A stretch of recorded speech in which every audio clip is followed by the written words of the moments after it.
Merci Philippe. Sud Radio Berkov dans tous ses états.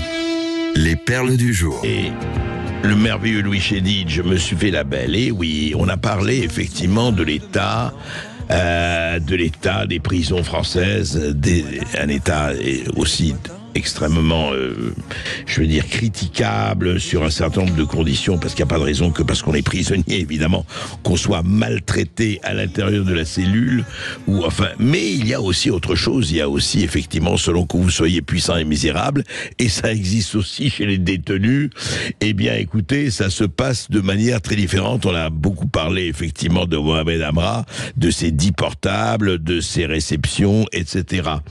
Mais, il y a eu quelque chose de très intéressant dans ce dimanche d'élection européenne, vous voyez, ça sert aussi à ça, les élections, et oui.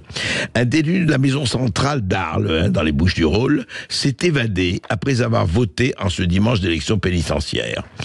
Intéressant. Mais alors, comment il s'est évadé? Qu'est-ce que ça a à faire avec le vote?